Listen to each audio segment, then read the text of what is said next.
हम्म तो जूरिस्प्रूडेंस के दो टॉपिक्स जो है हम लोगों के Austin and your HLA heart, ये दोनों कंप्लीट कर दिया हम लोगों ने।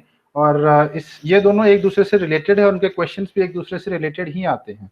फिर जो अगला स्कूल ऑफ फिलॉसफी है वो है हमारा हैंस केल्सन।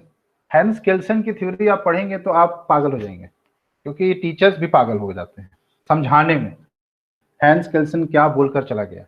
क्योंकि हैंस केल्सन की जो थ्योरी है वो ये बताती है कि मैं लॉ को बस लॉ ही पढ़ूंगा, बाकी चीज देखूंगा ही नहीं। यानी कि लॉ में किसी भी दूसरे फील्ड ऑफ थॉट का या किसी दूसरे सब्जेक्ट का कोई भी इंटरवेंशन नहीं होगा। जैसे कि ऑस्टिन की जो थ्योरी है जो कि बताती है कि the person should command, the independent political superior must command and that command should act as a duty, मतलब that should impose a duty on the person and if you do not do that duty there will be sanctions. So ये जो command दे रहा है that is something which is his personal opinion which he is imposing on the people. और वो personal opinion जो राजा है वो personal opinion अपनी जब पीपल पर इम्पोज कर रहा है, it means that there is some psychological element, there is some psychological element in his command and therefore Austin theory relates to the psychological aspect of the humankind. तो मैं hence केल्सन बोलता है कि मैं लॉ में बस लॉ की चीजों पर फोकस करना चाहता हूँ, लॉ में बाकी चीजों का कोई इंटरवेंशन नहीं देखना चाहता हूँ। लॉ में दूसरी चीजें क्यों इंटरफेयर करें भाई, जब बाकी सब्जेक्ट्स में बाकी चीजें पढ़ ही रहे हैं तो लॉ को एज ए लॉ पढ़ें, लॉ को दूसरी चीज से रिलेट करके क्यों पढ़ रहे हैं। तो इस चीज के लिए उन्होंने अपनी theory the pure theory of law. Pure theory of law में उन्होंने बताया कि लॉ की थ्योरी प्योर कैसे हो सकती है। Okay, so pure theory of law means that the theory which do not have any interference from the other subjects and fields. Now this pure theory of law, this pure theory of law is based on something which is called the validity of the norms, validity of the norms। Hans Kelsen ये बोलते हैं, ध्यान से समझिएगा, hence Kelsen ये बोलते हैं that इंसान कुछ बोलता है और इंसान फिर कुछ करता है, ठीक है। जो भी वो करता है दैट इज हिज एक्ट, जो भी वो करता है दैट इज हिज एक्ट। और जब वो करता है तो जरूरी नहीं है कि सामने वाला वही समझे जो कि वो कर रहा है, हो सकता है सामने वाला अपनी थिंकिंग के हिसाब से कुछ और समझ ले। जैसे कि मैं आपको एक रियल लाइफ इंसिडेंट बताता हूं कि एक मेरी फ्रेंड और वो अपने भाई के साथ अजमेर में अन्ना सागर झील है एक, वहां पर घूम रहे थे। सो वहां पर जो ये हिजड़े होते हैं वो आए और उन दोनों को आशीर्वाद दिया कि तुम दोनों की जोड़ी सलामत रहे। नाउ दीज टू पीपल वहां घूम रहे थे एज ब्रदर एंड सिस्टर, लेकिन सामने वाले को कुछ और लगा। तो act does not decide that what it implies. Act से ये नहीं पता चलता है कि उससे क्या इंप्लीकेशंस आ रही हैं। एक्ट जो है वो अलग हो सकता है और उसका इंप्लीकेशंस अलग हो सकता है। अब हिजड़ा ने जो समझा वो उसका ओन पर्सनल अंडरस्टैंडिंग था, तो द मीनिंग जो निकल कर आया इस एक्ट से वो हर इंसान अपने अपने हिसाब से चेंज कर सकता है। जैसे फॉर दूसरा एग्जांपल मैं दूं अगर, तो एक पार्लियामेंट में लोग बैठे रहते हैं, क्या करते हैं, कोई भाषण दे रहा है, कोई हाथ उठा रहा है, कोई यस बोल रहा है, कोई नो बोल रहा है। तो ये सारी एक्टिविटीज चल रही है वहां पे ना। ये सारी एक्टिविटीज जब चल रही है पार्लियामेंट हाउस में, तो ये सारी एक्टिविटीज एक एक्ट है which these people they are doing.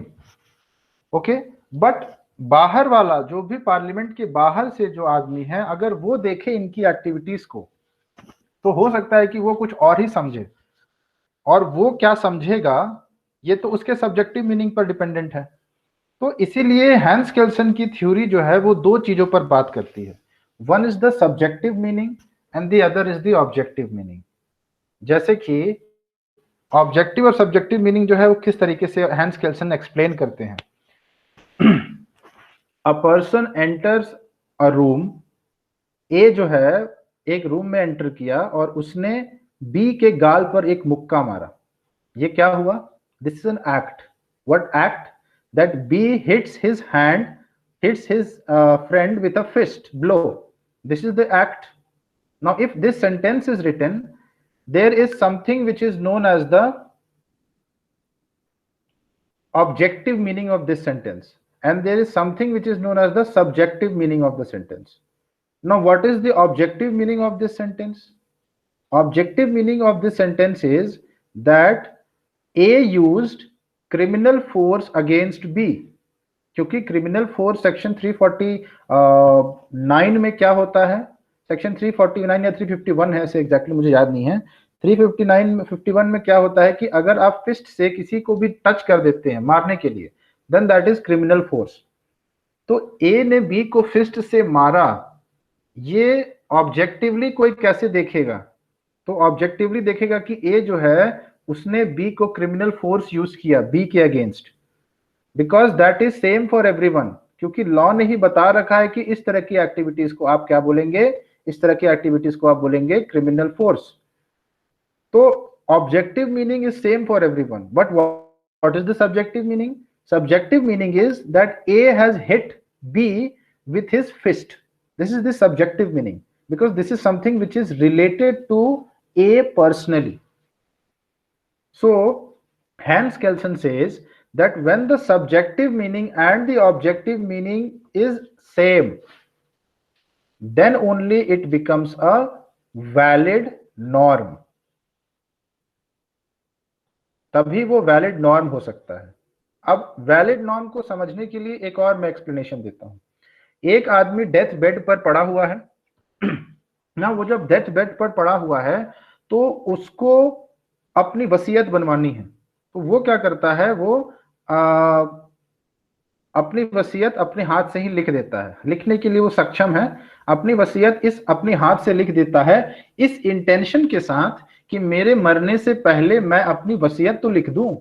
इस इंटेंशन के साथ लिखकर वो मर गया. Now, in law, there is something which is known as the legal approach, legal procedure. Legal procedure जो है कोई भी will का, वो क्या होता है, that will should have a certain parameters and certain procedures. उसको एक वैलिड लीगल विल बनने के लिए कुछ प्रोसीजर्स हैं जिसके थ्रू होना पड़ता है. अगर आपने उन प्रोसीजर्स को फॉलो नहीं किया है, then in that case whatever you write on a piece of paper will not be considered as a will in the eyes of the court. तो ये जो बंदा जो अपनी चीजें वसीयत बनाकर जो मर गया, उसने तो यही बनाकर मरा कि ये मेरी वसीयत है, लेकिन कोर्ट उसको रिकॉग्नाइज तभी करेगा जब वो उसी प्रोसीजर्स को फॉलो करेगा जब जो कि कोर्ट ने डिफाइन या लॉ ने डिफाइन करके रखा है. तो यहां पर भी एक ऑब्जेक्टिव मीनिंग है और एक सब्जेक्टिव मीनिंग है. What is the subjective meaning? That this person who has written this will of his with an intention to make a will before his death, this is the subjective meaning of this will.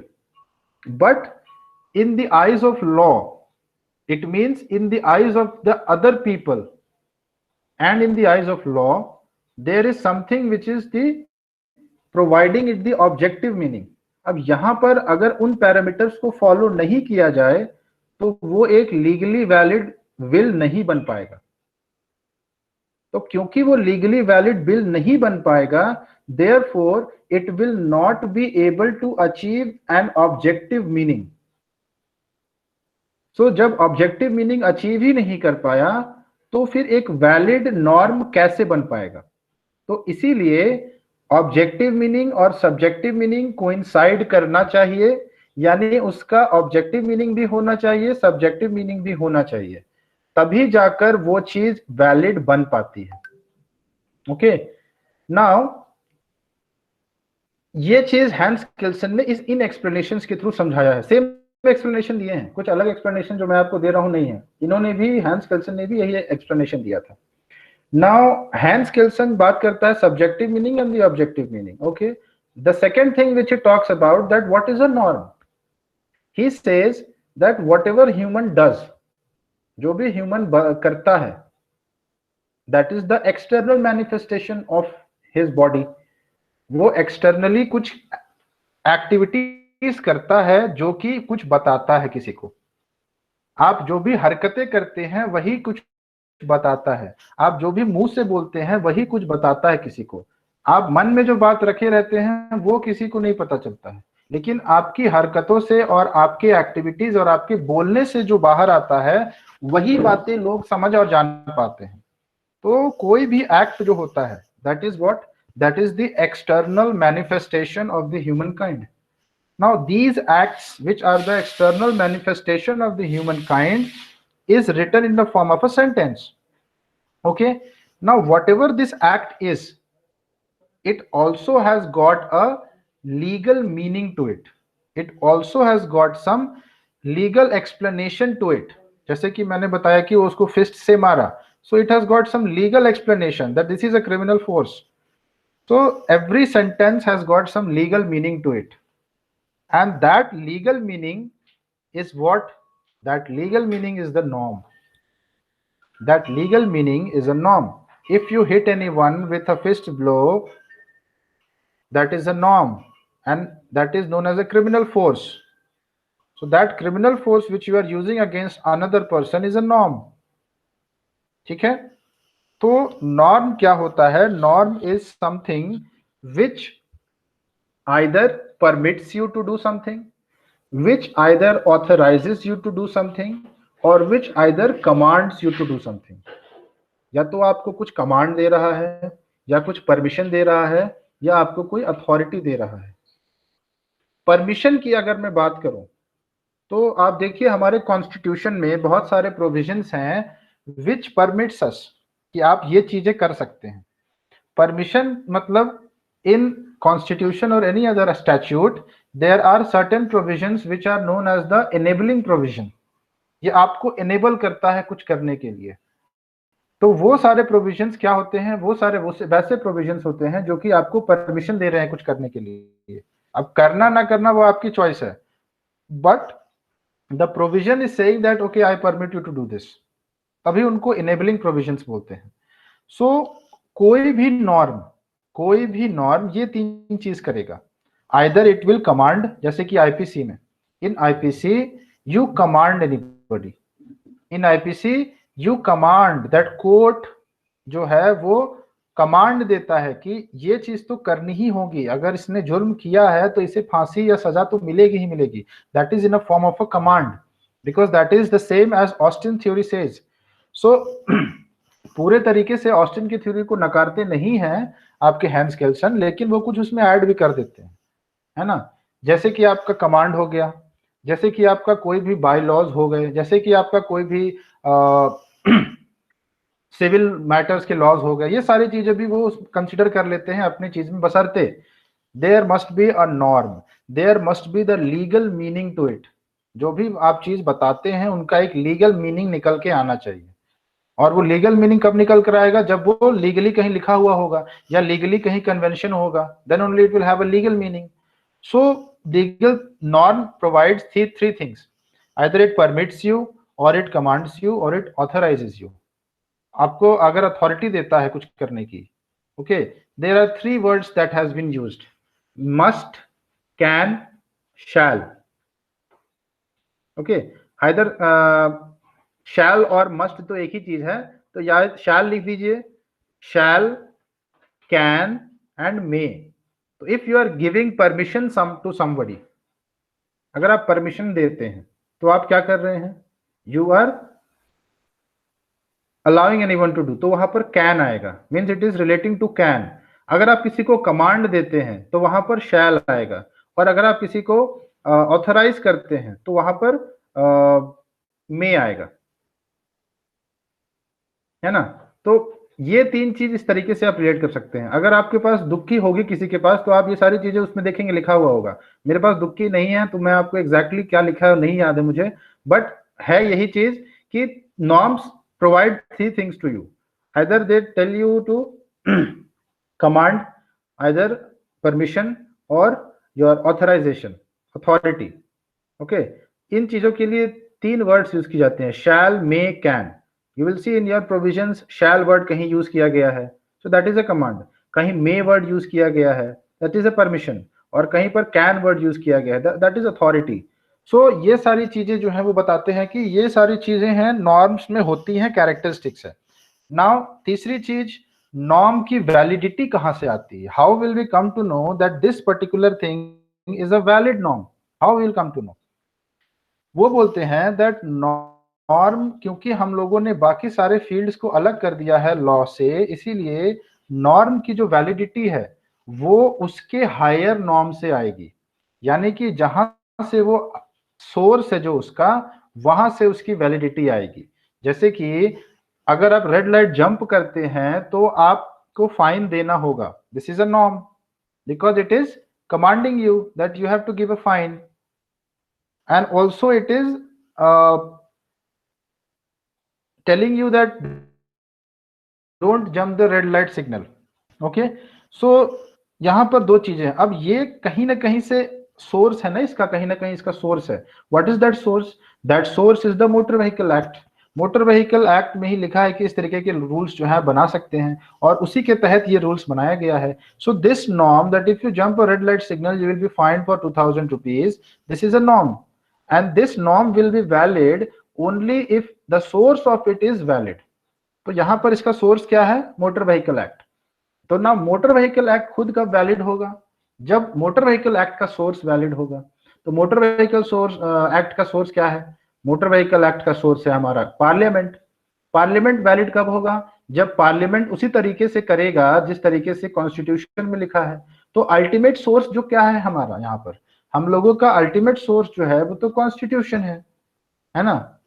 अगर हम लोग broad नजरिए से देखें, what is the ultimate source? Ultimate source is the constitution. But constitution only is not responsible for all the validity of the norms. क्यों?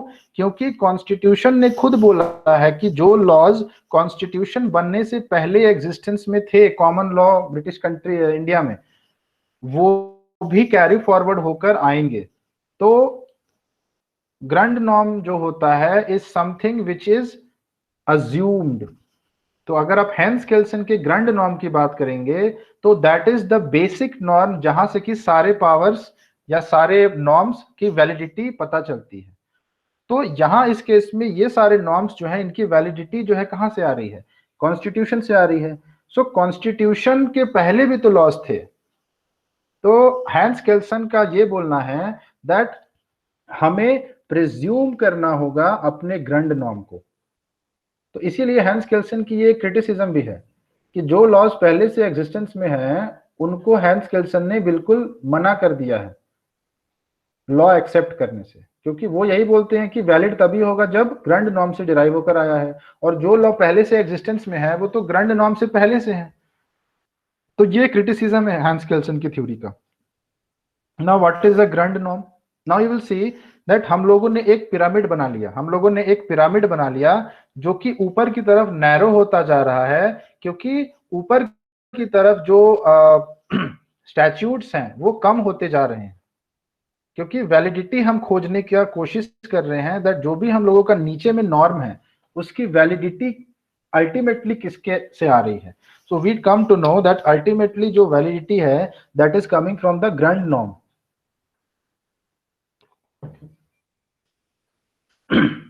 that is coming from the grand norm, and grand norm is something which is the basic norm, इससे ऊपर कुछ नहीं है। तो इसीलिए hence Kelsen ये बोलते हैं that grand norm must be assumed. Grand norm आपको अज्यूम करना पड़ेगा। Every country has got a grand norm and therefore every country has assumed it. उनको अज्यूम करना ही पड़ेगा। तो हैंस केल्सन की ये डीमेरिट है कि वो अजम्पशन की बात करते हैं ग्रैंड नॉर्म में। What is a grand norm? Grand norm is the basic norm from which all other norms find its validity. Okay? अब मान लीजिए कि ये सारे जो नॉर्म्स हैं, जैसे कि आपका कॉन्स्टिट्यूशन में लिखा है कि आर्टिकल 360 के अंदर there can be financial emergency, और उसमें क्या होगा वो चीज लिखी हुई है। But as of now there is not even a single time when article 360 has been applied. तो क्या आर्टिकल 360 अप्लाई कभी नहीं हुआ है जस्ट बिकॉज ऑफ दैट क्या वो इनवैलिड है? वो इनवैलिड नहीं है। लेकिन हैंस केल्सन ये बोलते हैं कि अगर आप इफेक्टिविटी की बात करेंगे, effectiveness, if we talk about the validity and effectiveness, so any norm which is not effective is not a valid norm. Any norm which is not effective is not a valid norm. Hans Kelsen का ये बोलना है। तो ये चीज भी गलत वो बोल रहे हैं, क्योंकि हर चीज हर वक्त अप्लाई नहीं की जा सकती है। जस्ट बिकॉज वो कभी अप्लाई ही नहीं की, that doesn't mean that it is invalid. तो हैंस केल्सन का यही बोलना है that effectiveness is something which decides whether that thing is valid और नॉट। पहले तो हम लोग ये देखेंगे कि क्या वो एक बेसिक नॉर्म से निकल के आ रहा है कि नहीं आ रहा है। दूसरा चीज या हम ये देखेंगे कि अगर वो बेसिक चीज से निकल के आ रहा है तो उसका इफेक्टिवनेस कितना है। If the effectiveness is not there then it is not a valid norm. If the effectiveness is not there, then it is not a valid norm. और अगर नॉर्म की वैसे डेफिनेशन जो आपके केस मटेरियल में दी गई है वो बात करें, तो नॉर्म होता है इज एन एक्ट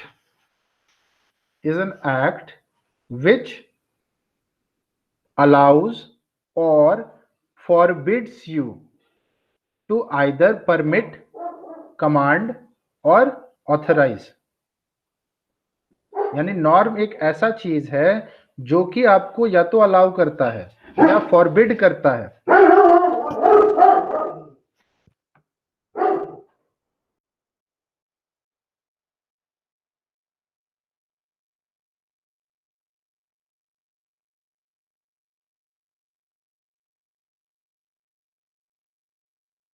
एक मिनट रुकिएगा, मेरा डॉग जरा सा बहुत बदमाश हो गया। सो जो भी नॉर्म है वो अलाउ करता है या फॉरबिड करता है किसी भी चीज को परमिशन के लिए, ऑथराइजेशन के लिए या कमांड के लिए।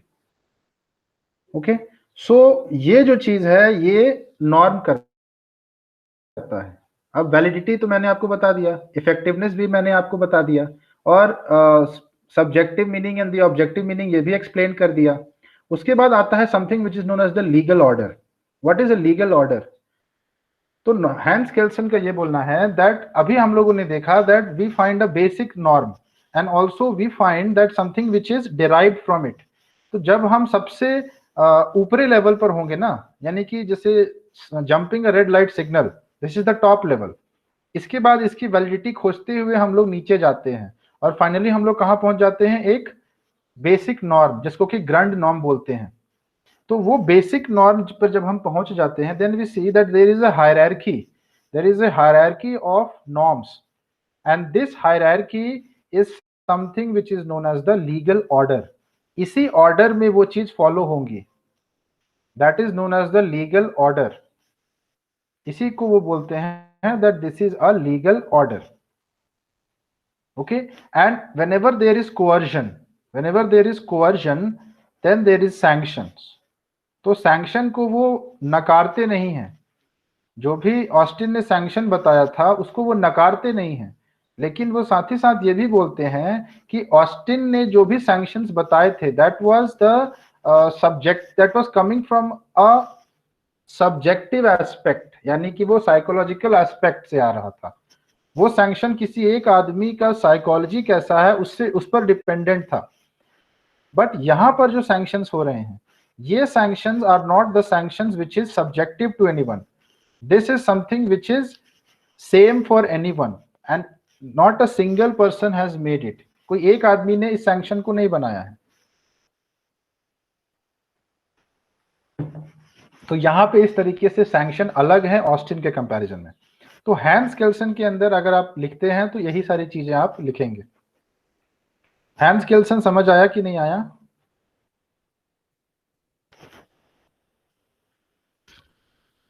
बताइए भूमिका, आपको, आप तो लेट आई थी ना? यस सर, समझ आ रहा है। आ रहा है ना? आयुषी आपको? Piyush, Vishwendra, Faizan and Udit? Yes sir, आ रहा है। एक बार खुद से पढ़ेंगे तो और क्लैरिफाई हो जाएगा। पूरा नहीं पढ़िएगा, जो आपका नोट्स है ना जो कि पीडीएफ फॉर्म में है उनसे पढ़िएगा। ठीक ओके है। सर। नाउ हेंस केल्सन के बाद जो अगली थ्योरी है वो है आपकी कार्ल वॉन सैविग्नी, जो कि हिस्टोरिकल स्कूल ऑफ थॉट के बारे में बताते हैं। Now what is the historical school of thought? चलिए मैं आपको हिस्ट्री घुमाने ले चलता हूं। हम चलते हैं नेपोलियन के समय। Napoleon Bonaparte was the person who came into prominence in which century? He came into prominence into 18th century के लास्ट में, है ना। 18th सेंचुरी के लास्ट में वो प्रोमिनेंस में आया था। तो नेपोलियन बोनापार्ट जो था उसने क्या किया था? What did he do? Napoleon Bonaparte was the person who led to the codification in France. Codify करने लग गया था वो लॉज को, क्योंकि वो चाहता था कि लॉज मेरे हिसाब से हों और जब मैं कोडिफाई कर दूंगा तब फिर उसके अगेंस्ट कोई नहीं जा पाएगा, क्योंकि कंफ्यूजन खत्म हो जाएगा लोगों के बीच में। कोडिफाई कर देने के बाद कंफ्यूजन खत्म हो जाता है कि क्या होना चाहिए लॉज। इसीलिए फेडरल कंट्रीज में written constitution is the must. Britain में रिटन कॉन्स्टिट्यूशन नहीं है, वहां पार्लियामेंट है, एक्ट पास करता है। There is no written constitution जिसको कि हम लोग कॉन्स्टिट्यूशन बोल सकें। तो जो बोनापार्ट है उसने कॉन्स्टिट्यूशन का कोडिफिकेशन, लॉज का कोडिफिकेशन स्टार्ट करवा दिया। तो नेपोलियन जब कोडिफिकेशन स्टार्ट करवा दिया तो उसके जो भी लॉज खुद बनाया उस समय उसने वो भी इंप्लीमेंट करवाया। तो उसने क्या किया कि he was very hard, very harsh towards the people, क्योंकि वो एक डिक्टेटर था। और डिक्टेटर जो था वो अपने हिसाब से लॉज बनाकर कोडिफाई करवा दिया और बहुत हार्शली ट्रीट करता था लोगों को। तो why did he treat harshly? क्यों हार्शली ट्रीट किया? हार्शली इसीलिए ट्रीट किया क्योंकि वो पावर पर जब आया तो उसने देखा कि जो लोग हैं they don't deserve to be doing things themselves, they deserve to be tamed. उसका यह मानना था कि वो डिजर्व करते हैं टेम्ड करने के लिए। ओके, सो इसीलिए उसने अपना हुक्म चलाना शुरू किया और कोडिफिकेशन जो है वो करवा दिया था। नाउ फ्रांस में जब कोडिफिकेशन हो रहा था तो यूरोपियन कंट्रीज में भी बहुत जगहों पर इंडस्ट्रियल रिवॉल्यूशन और दुनिया भर की चीजें उस वक्त चल रही थी। तो ब्रिटिश ने हरा दिया था नेपोलियन बोनापार्ट को बैटल ऑफ वाटरलू में। ओके, और जब नेपोलियन बोनापार्ट हार गया तब जाके वहां के लोगों को राहत मिली कि अब मैं राहत की सांस ले सकता हूं कि नेपोलियन फाइनली हार गया है और उसका एग्जाइल कर दिया गया है टू कॉर्सिका आइलैंड। थोड़ा सा एक आइलैंड है फ्रांस के पास, कॉर्सिका आइलैंड, वहां एग्जाइल कर दिया है। इन्हीं ग्राउंड्स को ध्यान में रखकर जर्मनी में एक बंदा आया जिसको कि बोला जाता है फ्रेडरिक कार्ल वॉन, वॉन नहीं फॉन बोलते हैं। V is pronounced as F in German language, that's why you will see Volkswagen, it is not Volkswagen. So V is pronounced as for. Now Carl von Savigny was the person who was a German, और इसी ने अपनी एक book on the vocation of करके एक book लिखी थी। Exactly book का नाम याद नहीं है। उसमें क्या लिखा था कि जो भी हम लोगों का लॉ है अभी जर्मनी में, वो law is based on the customs, that law is based on the people's will, that law is based on the consciousness, the understanding, the customs of the people, और हमें इसी को फॉलो करना चाहिए। क्यों ऐसा बोला? क्योंकि उसने रियलाइज किया कि फ्रांस में क्या हुआ, फ्रांस में कोडिफिकेशन के कारण लोगों को बहुत हार्डशिप्स सफर करना पड़ा, क्योंकि कोडिफिकेशन करके लोगों के ऊपर से इम्पोज किया गया था लॉज। लेकिन जब आप ऊपर से इम्पोज करते हैं लॉज को, that will not have the same effect as when it is derived from within. तो इसीलिए हम लोगों को लॉज ऊपर से इम्पोज नहीं करवाना है, हम लोगों के लॉज ऐसे होने चाहिए which comes from with in, यानी कि with in the people, people के बीच में से ही वो चीज आए। तो कैसे हो सकता है ये पॉसिबल? ये ऐसे पॉसिबल हो सकता है कि जो हमारा कस्टम्स है, जो पीपल्स विल है, कॉन्शियसनेस ऑफ द पीपल है, consciousness of the spirit of the people है, वो चीज विद इन द पीपल है। और वहीं से हम लोगों का लॉ जो है वो बन के आना चाहिए। तो जब वहां से हम लोगों का लॉ बनकर आता है, तब हम उसे फिर अपने ऊपर लागू होने के लिए अलाउ कर देते हैं, क्योंकि वो हमारे बीच में से ही आया है। तो इसीलिए लोग जो थे उन्होंने भी इस चीज को रियलाइज किया दैट हाँ भाई, जब फ्रांस में तो बहुत बेकार कंडीशन कर दिया था नेपोलियन ने कोडिफिकेशन करके, तो कोडिफिकेशन बहुत बुरी चीज है। तो फ्रांस में जो भी प्रॉब्लम हुआ, उससे जो भी रीजनिंग सैविग्नी ने दी, that reasoning led to 50 years of extending the codification in Germany। 50 साल तक कम से कम वो एक्सटेंड करवा दिया जर्मनी में कोडिफिकेशन। इतनी ज्यादा नेपोलियन की करामाती थी, नेपोलियन जो करके गया था उसका इतना बड़ा इम्पैक्ट था जर्मन पीपल पे कि कोडिफिकेशन 50 साल तक एक्सटेंड करा दिया गया। नाउ ये जो कोडिफिकेशन से there was one person known as थिब्बाउ। थिब्बाउ was the person, आपकी दुक्की में भी इसके बारे में मेंशन है, थिब्बाउ, TIBHAUT, T is silent। थिब्बाउ was the person who was in the motion of codification. ही मतलब वेरी वहम, मतलब बहुत दिल से चाहता था कि कोडिफिकेशन जो है वो हो जाए। तो क्योंकि ये दिल से चाहता था कोडिफिकेशन लाना, लेकिन इसकी पटती नहीं थी सैविग्नी के साथ। इसी इसी ग्राउंड्स पर दोनों में, मतलब दोनों प्रोफेसर थे, दोनों में मतलब बातें बातें होते रहती थी। लेकिन अल्टीमेटली लोग जो थे वही नहीं चाहते थे कि कोडिफिकेशन हो, इसीलिए कोडिफिकेशन एक्सटेंड कर दिया गया था 50 साल। तो जो भी फिलॉसफी उसने रखी, वो बोला कि it comes from the consciousness of the spirit of the people. और इसी चीज को नाम दिया सैविग्नी ने फोक जीस्ट। फोक यानी पीपल, जीस्ट यानी spirit. So the spirit of the consciousness of the people. तो कस्टम्स जो भी हैं हमारे, वो कस्टम्स एक दिन में तो आए नहीं है, that has been carry forward from history. और इसीलिए इस सैविग्नी की थ्योरी को हिस्टोरिकल लॉ स्कूल जूरिस्प्रूडेंस बोलते हैं, क्योंकि ये हिस्ट्री से निकल कर आई है। इसमें लोगों के कस्टम्स, लोगों के रिचुअल्स, लोगों के ट्रेडिशंस से लॉ निकल कर आता है। और क्योंकि ऑलरेडी लोगों ने इन सारी चीजों को एक्सेप्ट कर लिया है, तो ऊपर से उनके ऊपर कोई चीज थोपना सही नहीं माना गया था सैविग्नी द्वारा। तो इसीलिए जो भी कोडिफिकेशंस वो लेकर आया था, मतलब जो भी कोडिफिकेशंस नहीं, जो भी लॉज के बारे में वो बात करता था, उसकी प्रिंसिपल यही थी कि लॉज जो है वो पीपल के बीच में से आए। अब ये जो लॉज हैं ये एक दिन में तो आए नहीं है, they have been carry forward from time. और उसको एक्सप्लेन करने के लिए वो उसने कुछ चीजें बताई थी। एक मिनट रुकिए, बताता हूँ क्या चीजें बताई थी।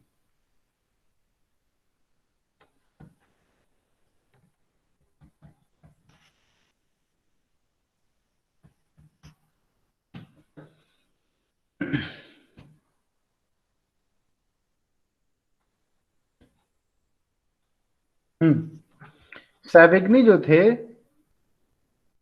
उनकी जो फोक जीस्ट थी, फोक जीस्ट यानी जो फोक्स हैं उनके consciousness of the will of the people, इसी को बोलते हैं फोक जीस्ट।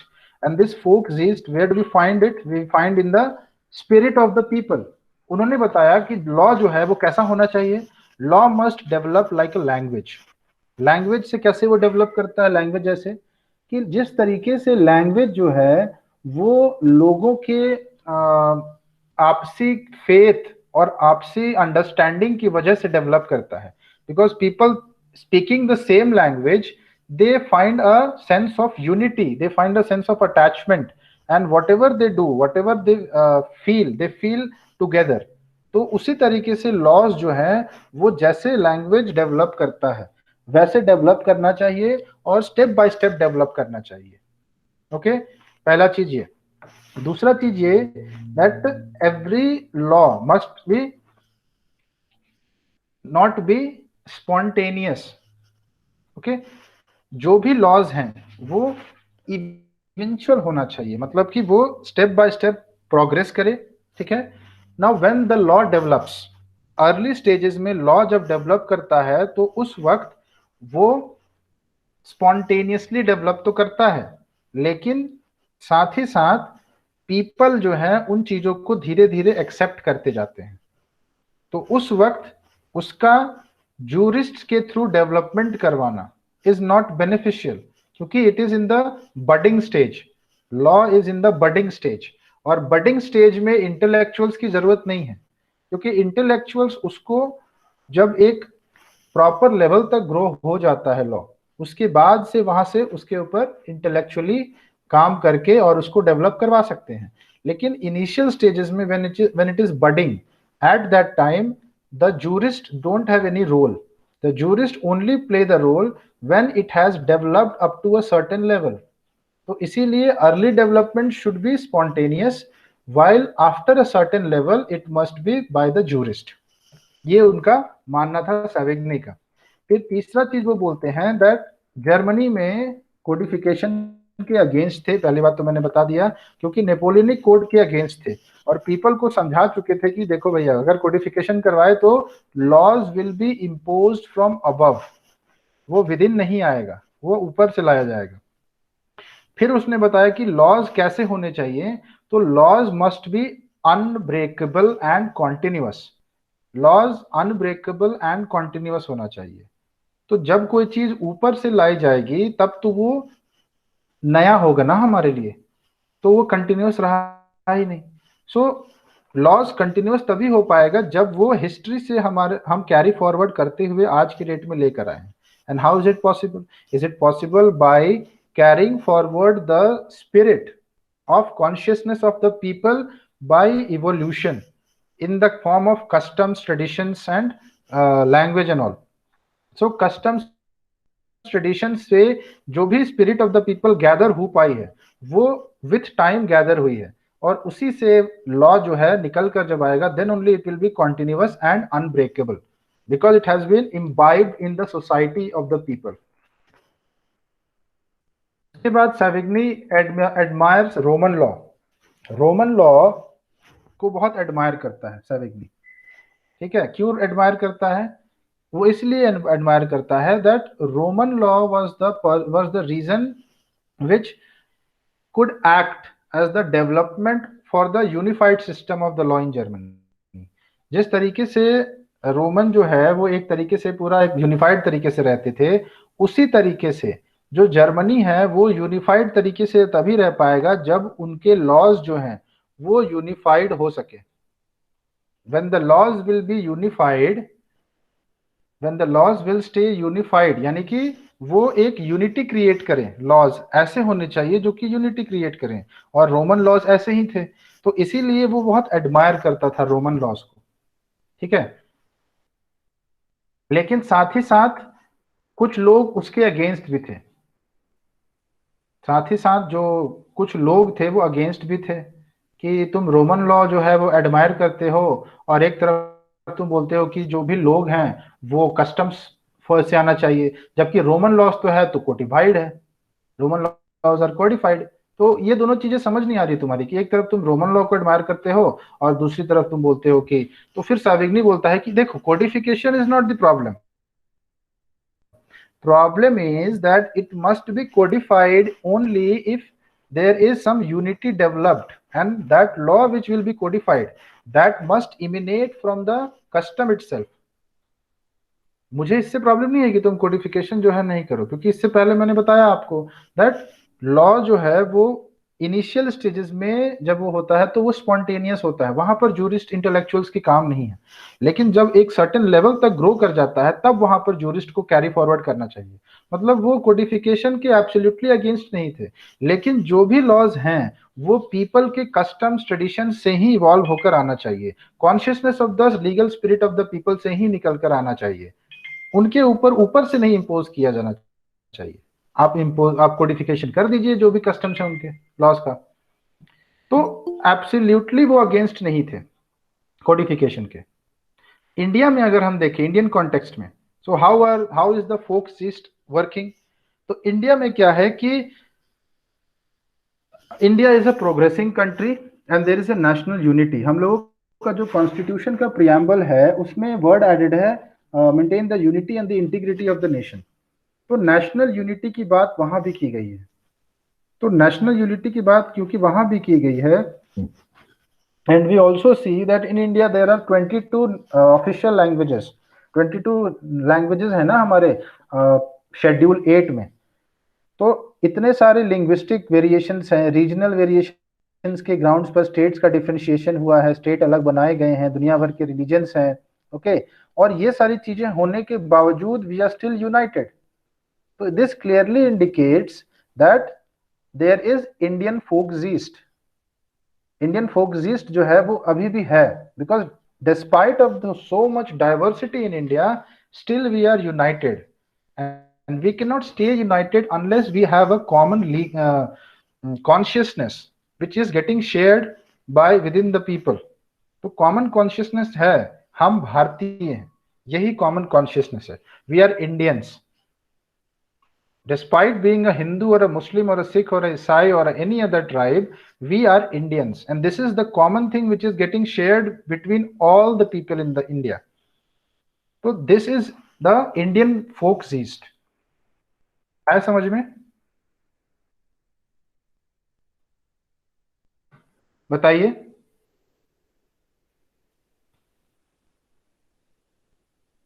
आया समझ में ये चीज?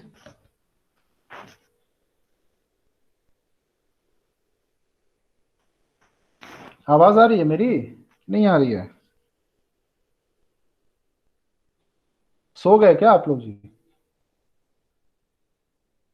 सर आप एक बार फिर से एक्सप्लेन कर सकते हैं प्लीज़? पूरा? नहीं, यहीं से इंडिया वाला जो आपने बोला. मैं ये बोल रहा हूँ, अच्छा इसके पहले जो बताया फोकजिस्ट वो समझ आया ना? Historical school of jurisprudence. हाँ हाँ हाँ. इंडिया वाला क्या है कि in India in the preamble it says that at the last of the preamble क्या बोलता है? That maintain the unity and the integrity of the nation, है ना? तो what is this unity and integrity which we are talking about in the preamble? In India there are so much diversity. There are different religions, there are different traditions in same religion, and also there are different languages spoken. आपके schedule 8 में 22 languages का mention है, 22 languages. There are states which have been made on the grounds of linguistic grounds. Andhra Pradesh का जो गठन किया गया है वो linguistic ground पर किया गया है.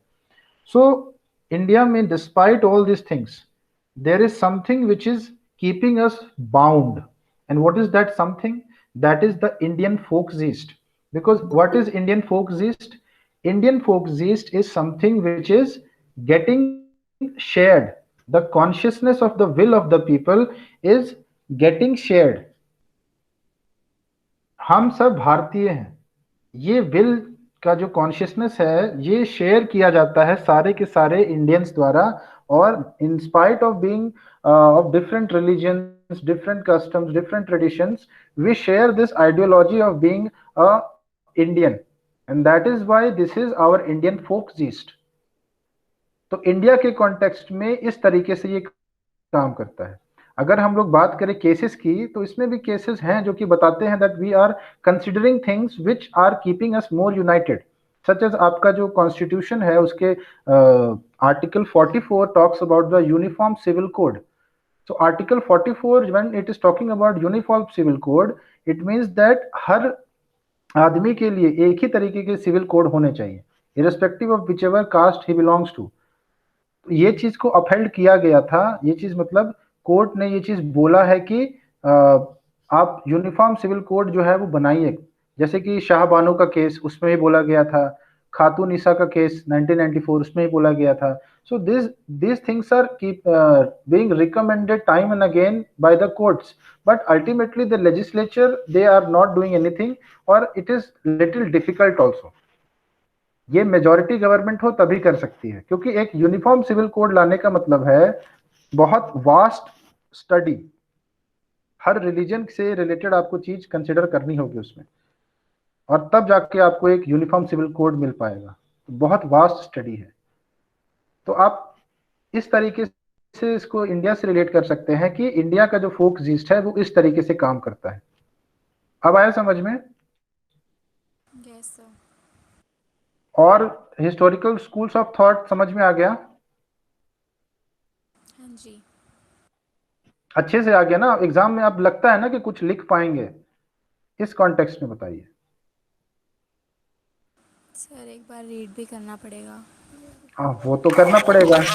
ये थोड़ा सा मतलब है ट्रिकी। तो करिए रीड, और फिर पूछेगा मेरे से। मुझे नहीं लगता है कि कोई डाउट होगा। जो आपको दिया गया है ना मटेरियल, उसी में से रीड करिएगा। बुक से, केस मटेरियल से मत रीड करिए, उसका लैंग्वेज बहुत टफ है। नाउ सैविग्नी के बाद जो अगले आते हैं वो है आपके लास्ट रॉस्को पाउंड।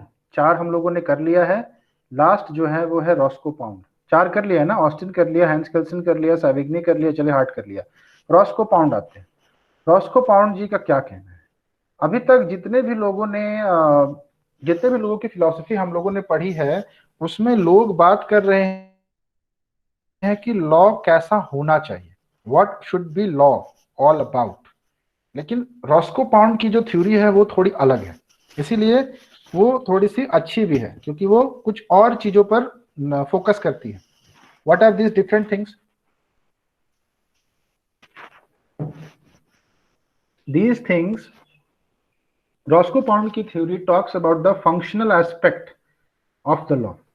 यानी लॉ तो आप बना दीजिएगा, बहुत अच्छी बात है, बना दिया, लेकिन वो लॉ सोसाइटी में जब काम करेगी तो अब कैसे काम करेगी, और क्या इफेक्ट होगा, क्या इम्पैक्ट होगा उसका सोसाइटी पे, उस चीज के बारे में भी चर्चा कर ले भैया।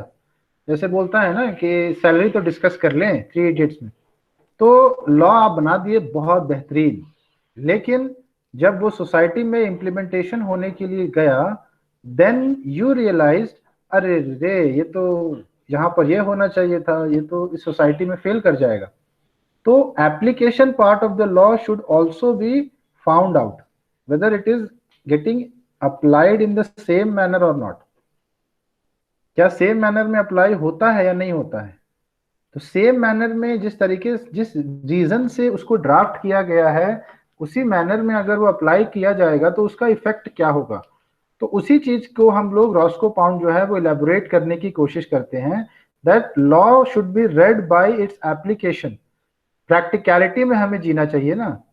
और लॉ जो है, जैसे कि जेरेमी बेंथम बोलते थे, that maximum good for the maximum number of people. तो रॉस्को पाउंड बोलते हैं कि maximum benefit for with minimum friction, maximum resolution of dispute with minimum friction, ये कॉन्सेप्ट पर काम करते हैं वो। देन वो सोशल इंजीनियरिंग के बारे में बताते हैं।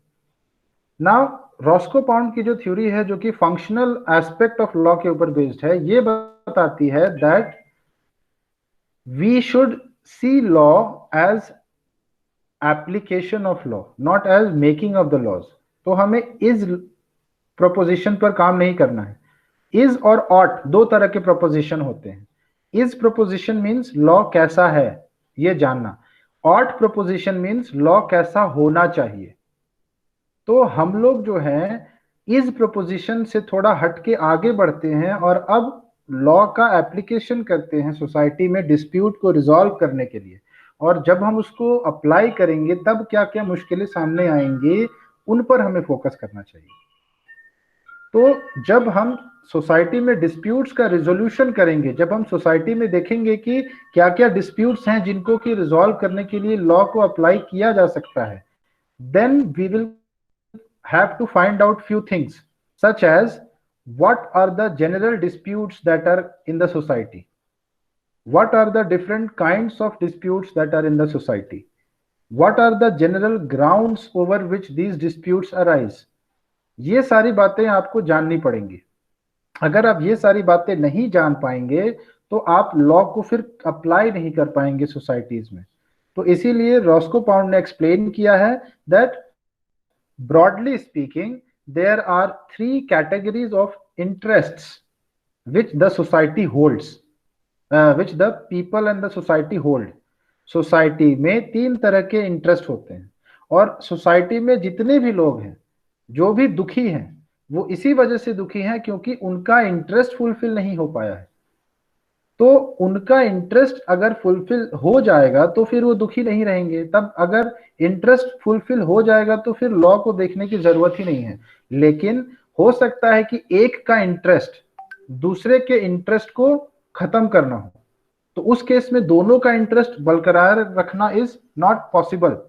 तो हम फिर उसको फेवर करेंगे जिसका इंटरेस्ट सही है।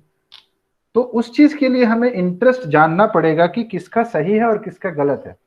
तो उन्होंने तीन पार्ट्स, तीन कैटेगरीज में जब डिफाइन किया है, वो तीन कैटेगरीज हैं। पहला प्राइवेट इंटरेस्ट्स, दूसरा पब्लिक इंटरेस्ट्स एंड तीसरा social interests. Now what are these interests? ये इंटरेस्ट क्या है? Public interest, private interest and social interest तो मैंने आपको बता दिया। नाउ ये इंटरेस्ट है क्या चीज? What are the private interest? तो प्राइवेट इंटरेस्ट की अगर बात करें तो ये interest is something which is personal to the human being. वो उसका कुछ पर्सनल इंटरेस्ट है जिसके लिए वो अपने काम करता है। And these personal interests are related to an individual। एक इंडिविजुअल से रिलेटेड है। इंडिविजुअल जो है वो क्या करेगा, इंडिविजुअल की क्या क्या इंटरेस्ट हो सकती है, उसके ऊपर अगर हम डिटेल में बात करें तो रॉस्को पाउंड बोलते हैं that first of all we will have to find out that what are the things which we can consider in the private interest। तो सबसे पहला चीज, एक इंसान की खुद की पर्सनालिटी कैसी होनी चाहिए, ये उसका इंटरेस्ट है। वो अपनी पर्सनालिटी को मेंटेन करके रखना चाहता है, वो अपने ऑनर को, रेपुटेशन को मेंटेन करके रखना चाहता है, वो अपने विल को मेंटेन करके रखना चाहता है, अपनी एक प्राइवेसी चाहता है, सेंसिबिलिटीज चाहता है, अपना एक ओपिनियन रेस्पेक्ट मिले उसको सोसाइटी में, उसके ओपिनियन को सुना जाए, वो चाहता है। तो ये उसके पर्सनालिटी से रिलेटेड एस्पेक्ट जो है, this is something which is very personal to him and therefore it comes into the private interest of the individual। what is the second one? second one is the domestic relationships में, जैसे relationship between husband and a wife, this relationship is something which is domestic in character, something which is private and they do not share it with other individuals except for the people that are involved in it। जैसे contract होता है, contract सिर्फ उन्हीं लोगों के बीच में share होता है जो कि पार्टीज होते हैं, प्रिविटी ऑफ द कॉन्ट्रैक्ट बोलते हैं इसको। तो उसी तरीके से domestic relationships are shared only by a particular specific group of people who share it, such as a husband and a wife, they share something in common and that is why it is confined to their private interests, to their domestic relationships such as husband और wife. तो एक example हुआ। दूसरा है आपका parents and the children के बीच का जो बॉन्डिंग होता है, जो रिलेशनशिप होता है, वो चीज भी आपका प्राइवेट इंटरेस्ट में ही आएगा। तो इस चीज को भी मेंटेन करने के लिए आपको लॉज बनाने पड़ेंगे और अप्लाई करके देखना पड़ेगा कि उनके बीच के जो रिलेशनशिप हैं वो किस तरीके से इफेक्ट होते हैं। Now the third thing is your interest of substance. Interest of substance मतलब मेरी प्रॉपर्टी, मेरी पर्सनल प्रॉपर्टी, मेरा कुछ खुद का पर्सनल विल, मेरी इंडस्ट्री, मेरा कॉन्ट्रैक्ट, मेरा एडवांटेजेस, मेरा फ्रीडम ऑफ एसोसिएशन, मैं यहां से वहां कहीं भी जा सकता हूं, मैं एम्प्लॉयमेंट जो है उसको कंटिन्यू कर सकता हूं, ये मेरा विश है। तो सब्सटेंस की जब बात आएगी तो that will lead to the materialistic things, जो कि एक इंडिविजुअल का पर्सनल होता है। तो एक इंडिविजुअल किन किन मटेरियल थिंग्स को अपने से अटैच करके देखता है, वो उसमें अपना इंटरेस्ट देखता है। So these three things are called the private interest of the individual. पहला है पर्सनालिटी, दूसरा है domestic relations and the third is the interest of the substance. The third one is the interest of substance. ये three things आप अपने answer में लिखेंगे when you will explain the private interest और the individual interest. The second one is the public interest. What is a public interest? Public interest means जहां state involve हो। State यानी कि जो गवर्नमेंट है वो इन्वॉल्व हो। ओके, और ये सारे इंटरेस्ट जो हैं, ये सारे इंटरेस्ट स्टेट एक पॉलिटिकली एसोसिएट करके देखता है। जैसे कि अगर आप स्टेट से कुछ मांगते हैं, जैसे फंडामेंटल राइट है आपका, now when your fundamental right is breached, you go to the court to get it fixed by the state, because the state owes a duty towards the protection of those fundamental rights. Okay. Now state जो है, और एक तरफ state है, एक तरफ आप है, एक तरफ आपका फंडामेंटल राइट है और दूसरी तरफ स्टेट है। तो क्या ये इंटरेस्ट मेरा पब्लिक इंटरेस्ट होगा या फिर प्राइवेट इंटरेस्ट होगा, ये बताइए मुझे। Will it be my private interest और पब्लिक इंटरेस्ट?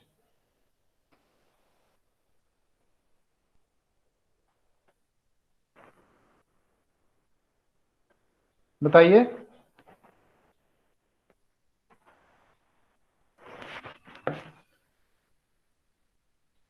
क्या हो गया जी आप लोगों को?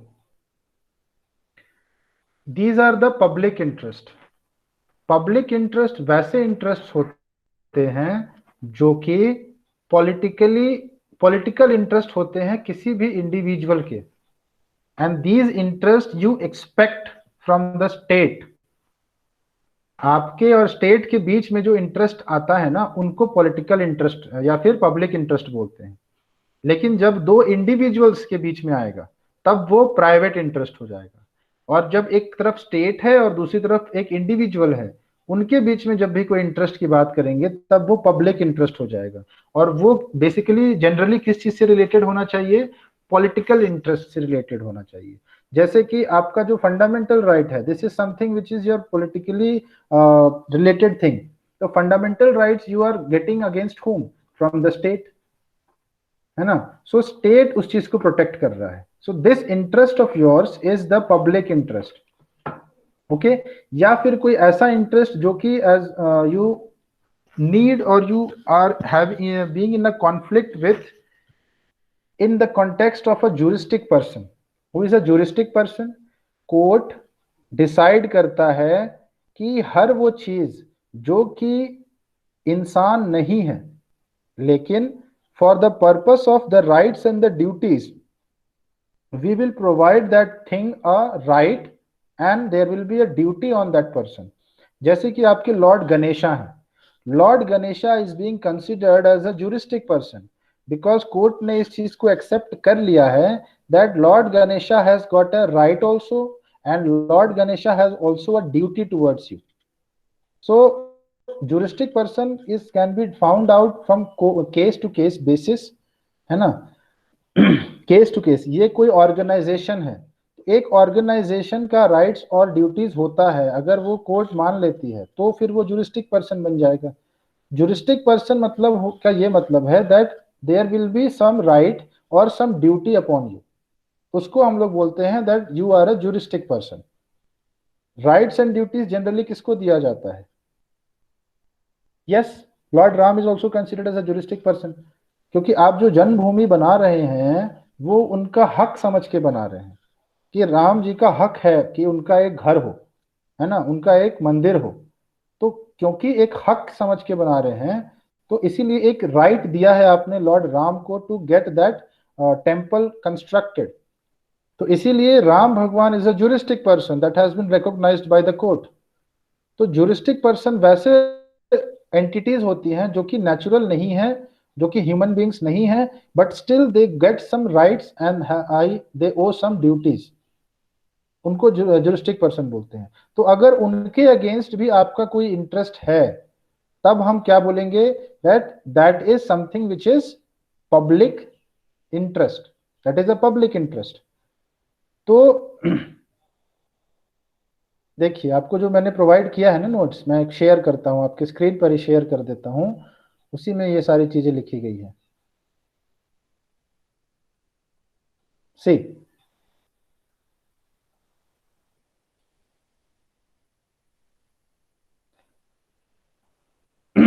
public interest of a state as a juristic person, which includes interest of a state as a juristic person, that is for protection, claims of the politically organized society as a corporation to property acquired and help for the corporate purposes।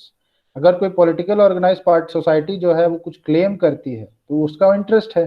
किसके against claim कर रही है? किसी corporate body के against claim कर रही है और एज अ कॉर्पोरेशन कर रही है। ये चीज बहुत इंपॉर्टेंट है। if it is doing it as a corporation, then that is the public interest, that is not a private interest. Private interest में ये सारी चीजें जो मैंने अभी आपको बताई ऊपर जो है, ये सारी चीजें जो है वो आएंगी। 1 2 3 लिखा है ना, personality, domestic relations and the interest of substance. यहाँ एक इंडिविजुअल की बात होती है, लेकिन यहाँ पर एक ग्रुप ऑफ बॉडीज की बात होती है। ओके ये सारी चीजें आपकी public interest. Then your social interest. Social interest, society क्या चाहता है? सोसाइटी चाहता है कि वो प्रोटेक्टेड रहे, सेफ रहे, सिक्योर रहे, तो उसका इंटरेस्ट सिक्योरिटी से रिलेटेड होता है। दूसरा चीज वो क्या चाहता है कि सोसाइटी में उसके जो इंस्टीट्यूशंस हैं वो सिक्योर रहें, तो सोशल इंस्टीट्यूशंस की सिक्योरिटी चाहता है। जैसे कि आपकी राम जन्मभूमि की सिक्योरिटी की जो इंटरेस्ट है, that is your social interest. तीसरी चीज क्या है कि जो भी लोग हैं, जो भी सोशल इंटरेस्ट हैं, जो भी मॉरलिटी से रिलेटेड है, कि सोसाइटी में मोरालिटी बनी रहे, अच्छाई बनी रहे, लोग जो हैं वो अच्छे बने रहें, बुरे नहीं हो जाएं, तो उस चीज का एक्सपेक्टेशन होता है। Whatever expectation you have, that is your interest, and that is a social interest if it is related to morality, moral से अगर वो रिलेटेड है।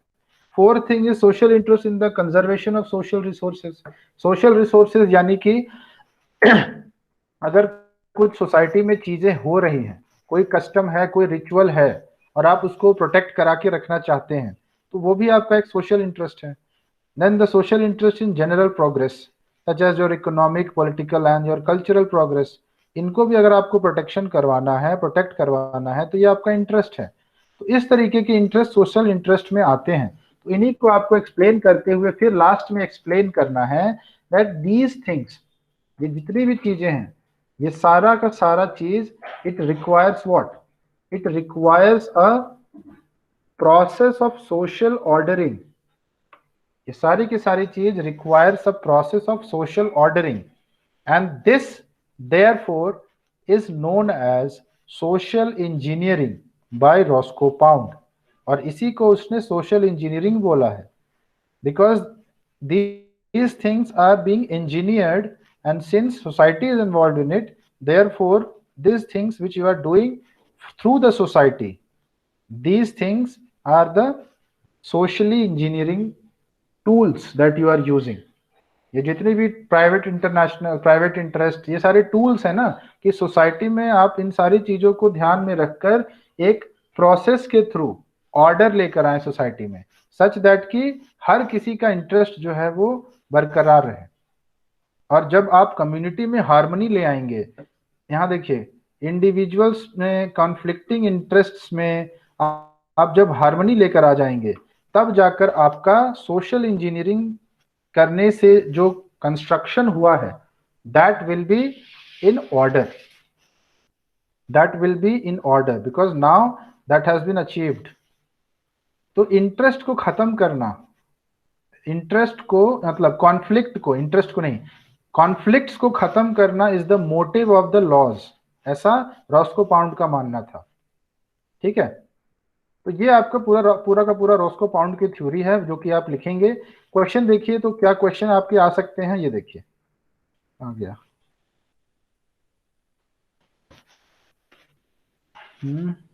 एक मिनट रुकिए।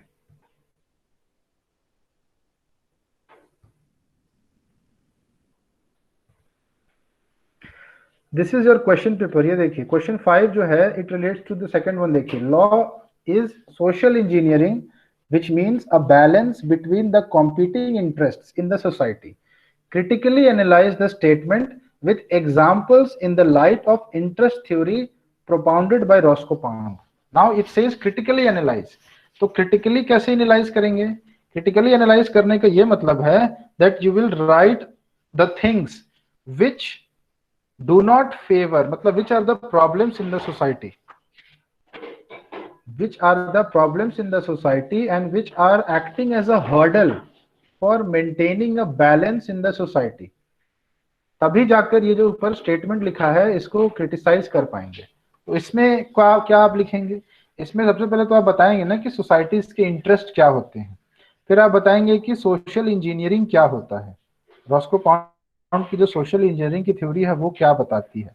उसके बाद आप एग्जाम्पल्स के थ्रू बताएंगे दैट सोसाइटीज की जो इंटरेस्ट हैं, सच एज फॉर एग्जाम्पल कुछ केसेस के नाम भी आप इसमें डाल सकते हैं, जैसे कि यहाँ देखिए केसेस के नाम के साथ ही दिया हुआ है। हाँ देखिए, there are few cases that have been mentioned in it. एक मिनट,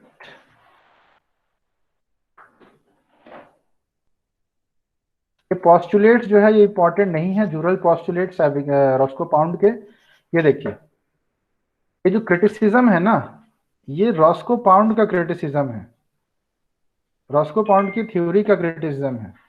ये आपका क्रिटिसिज्म है रॉस्को पाउंड की थ्योरी का, लेकिन क्वेश्चन जो यहाँ पर हमसे पूछा है वो ये पूछा है कि आप जो स्टेटमेंट लिखा है उसको क्रिटिकली एनालाइज करना। जब भी क्रिटिकली एनालाइज आता है मतलब कि आपको वहां पर प्रॉब्लम्स को डिस्कस करना है।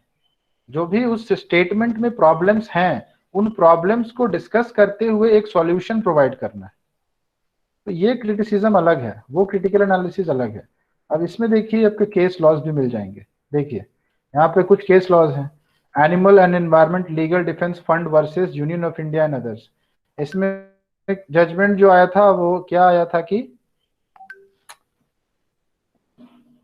The supreme court applied the principle of economic sustainability and environmental protection.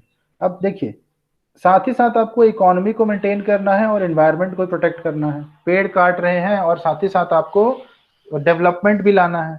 तो बिना पेड़ काटे डेवलपमेंट क्या लाया जा सकता है? नहीं लाया जा सकता है, क्योंकि जंगल में मेट्रो थोड़ी चलेगा। मेट्रो चलाने के लिए तो आपको जंगल हटाने ही पड़ेंगे।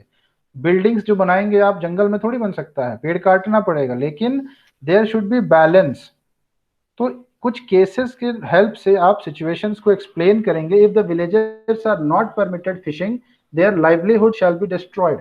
यहाँ आप केसेस की भी हेल्प लेकर अपने आंसर में सपोर्ट कर सकते हैं। इस केस में जो प्रिंसिपल निकल कर आया था, व्हाट कोर्ट ऑब्जर्व, ये प्रिंसिपल है that the Supreme Court applied the sociological approach in this case for the welfare of the tribals whose source of livelihood is fishing. Not only in this case, but also in every environmental case, the sociological approach of their lordship is crystal clear. Law is a social engineering. Law is a social engineering. It may be stated that Pound's classification of interests in his theory of social engineering cannot be said to be a foolproof, and one may find some overlapping of interest here and there.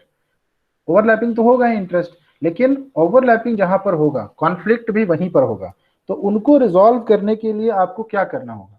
उनको resolve करने के लिए आपको जो उस वक्त के लिए जो बेस्ट है आपको वही डिसाइड करना होगा। क्योंकि pound himself accepted that every interest is something which is broadly classified and they can not be placed in water tight compartment. सारे इंटरेस्ट को वाटर टाइट कंपार्टमेंट में नहीं रख सकते हैं ना, कुछ प्लस माइनस होगा ही। तो उसी लिए आपके जो क्वेश्चन है उसमें आप ये चीज लिखेंगे। उसके बाद आप इंडिया का क्या पोजीशन है वो चीज यहाँ पर लिखते हुए एक्सप्लेन करेंगे कि इंडिया में सोशियोलॉजिकल स्कूल जो है वो कितना ज्यादा रेलिवेंट है। तो आप बताएंगे यहाँ पे कि इंडिया में जो कॉन्फ्लिक्टिंग इंटरेस्ट हैं वो बहुत सारे हैं। क्यों? क्योंकि दुनिया भर की चीजें हैं, जैसे सोसाइटीज में इतने सारे डाइवर्सिटी है जिसकी वजह से प्रॉब्लम्स बहुत ज्यादा कॉम्प्लेक्स हैं। जैसे कि आपका अभी 3 तलाक, ट्रिपल तलाक जो है वो खत्म किया गया। ट्रिपल तलाक जो है वो इतना कॉम्प्लेक्स क्यों था? क्योंकि ट्रिपल तलाक जिस सोसाइटी से था उस सोसाइटी में खुद ही इतने ज्यादा कॉन्फ्लिक्ट है। और अगर वो ट्रिपल तलाक खत्म किया जाएगा मुस्लिम्स के लिए, तो बाकी जो कम्युनिटी है उन पर क्या इम्पैक्ट पड़ेगा, उनके इंटरेस्ट पर क्या इम्पैक्ट पड़ेगा, वो चीज भी ध्यान में रखना चाहिए। ऐसा नहीं है कि हिंदू जो है वो सोचने लग जाए कि अब जाके मुसलमानों का भारत से खात्मा शुरू हो गया है। ये सारी थिंकिंग नहीं आनी चाहिए। तो वो चीज भी मद्देनजर रखते हुए उस तरीके से आप खत्म करिए चीजों को कि सही में लगे कि आपने सही किया है। ये नहीं लगे कि आ, आपने गलत किया है या फिर जानबूझकर आपने उस चीज को खत्म किया है।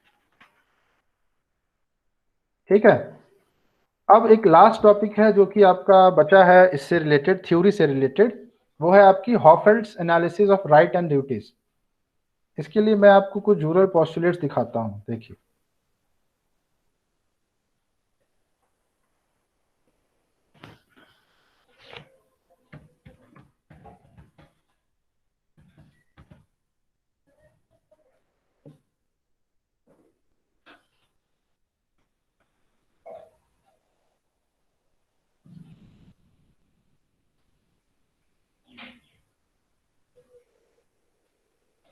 स्क्रीन दिख रहा है ना मेरा?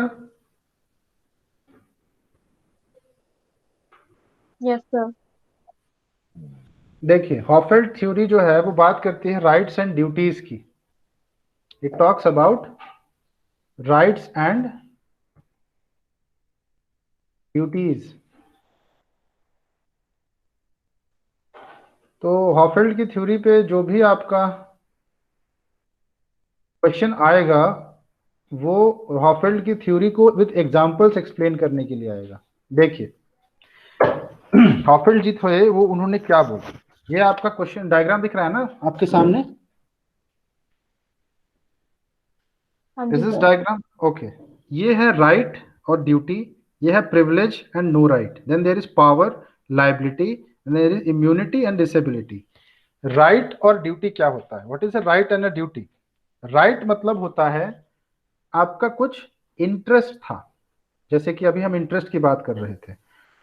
एक लाइफ, आपके अपने खुद के लाइफ में एक इंटरेस्ट होता है, and that interest you are being provided by the state.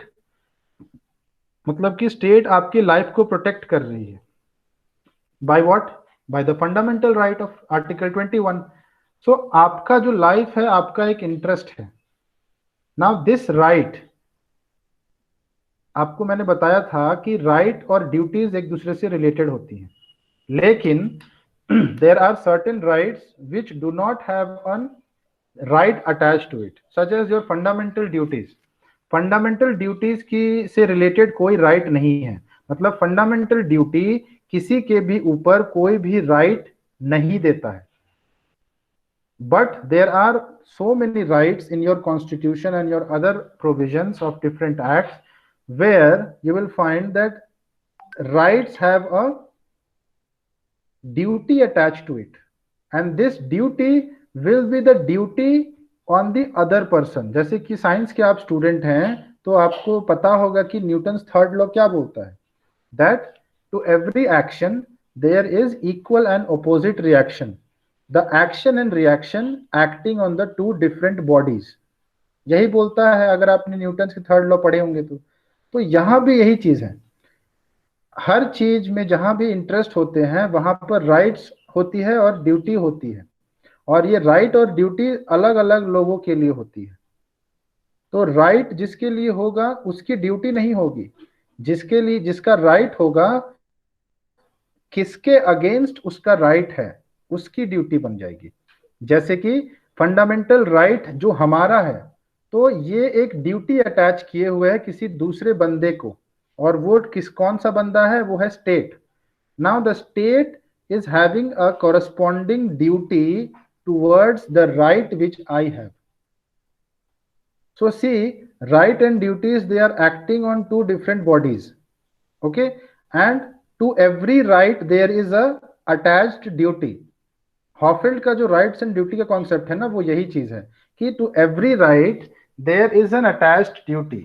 वो उन राइट्स के बारे में या उन ड्यूटीज के बारे में बात नहीं कर रहे हैं जो कि अटैच्ड नहीं है, मतलब कि जो इंडिविजुअली एग्जिस्ट करते हैं। जैसे कि fundamental duties, fundamental duties is a duty, but there is no right corresponding to the fundamental duty.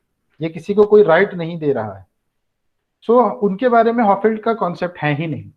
Now ये जो राइट है जिसकी वजह से ड्यूटी है, what is this? This is your jural correlative. For every right there is a duty attached to it, this is known as the jural correlative, okay? Similarly for every privilege there is no right. Now this thing, ये भी उसी तरीके से है। कोई इंसान है, उसका प्रिविलेज है। What is a privilege? See here, privilege का मतलब क्या होता है? प्रिविलेज का मतलब होता है दैट जो आपका, ये देखिए प्रिविलेज का मतलब यहां लिखा है, an actor is free from an obligation. Privilege का मतलब क्या होता है कि जिसके लिए, जिसका भी प्रिविलेज है उसके ऊपर कोई ऑब्लिगेशन नहीं है, then that is his privilege, then that is his privilege.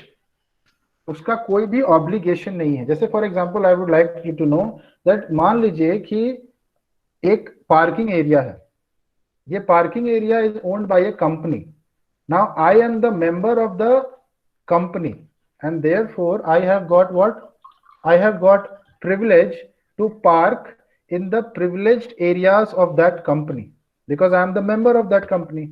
So what I am getting, what I am getting, what I am enjoying, जैसे कि मैंने बताया कि राइट क्या है, राइट इज द इंटरेस्ट, है ना। According to the definition of Hohfeld, right is a claim. देखिए यहां पर राइट एक क्लेम है, ठीक है, which the actor makes the person obligation on the other actor. एक ऐसा क्लेम जो कि दूसरे आदमी को ऊपर ऑब्लिगेशंस डालता है, और ऑब्लिगेशन यानी कि ड्यूटीज क्या है? An actor, an action, an actor is required to carry out, और उस राइट की वजह से जो भी एक्शन आप कैरी आउट करते हैं दैट इज योर ऑब्लिगेशन। जैसे बैंक से लोन लेते हैं तो आपको रीपे करना है, that is your obligation. Okay, bank has got a right to ask for the money back, and therefore you have got an obligation to pay the money. Similarly, privilege की अगर बात करें, what is the privilege? An actor is free from an obligation. तो यहां देखिए actor is free from an obligation का क्या मतलब है? That parking area में parking करना is making you free from asking for any permission from the person जिसकी की पार्किंग है, it because you are the privileged one. लेकिन वहीं अगर दूसरा बंदा आ जाए जो कि मेंबर नहीं है, then in that case he will have to ask for permission to park in that area. So this is what, this is the permission which will decide whether he is being allowed. Each time he will have come to park, each time he will have to take the permission, unless he will get the membership of that company. So membership of that company, because of which whatever he is enjoying is the privilege which he is having because of the membership of that company. ये समझ आया?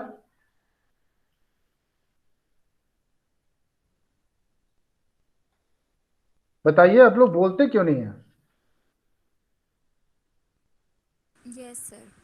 बोला करिए ना, फिर मुझे कैसे पता चलेगा कि क्या हो गया है आप लोगों को, चुपचाप एकदम बैठे हैं।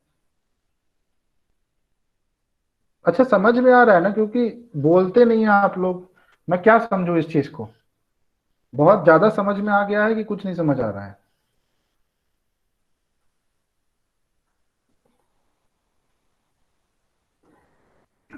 बताइए, ज्यादा समझ आ गया है या कुछ भी नहीं आया है?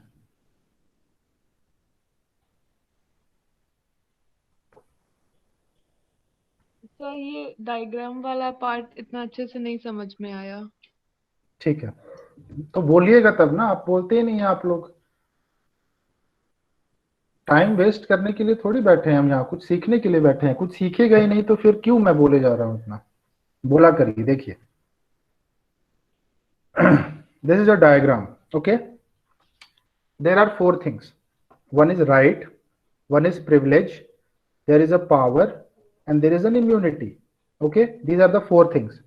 आपका कोई भी कॉन्स्टिट्यूशन उठा लीजिए, वहां पर कुछ लोगों को राइट्स दिए गए होंगे, कुछ लोगों को प्रिविलेजेस दिए गए होंगे, कुछ लोगों के पावर्स होंगे, और कुछ लोगों की इम्यूनिटीज होंगी।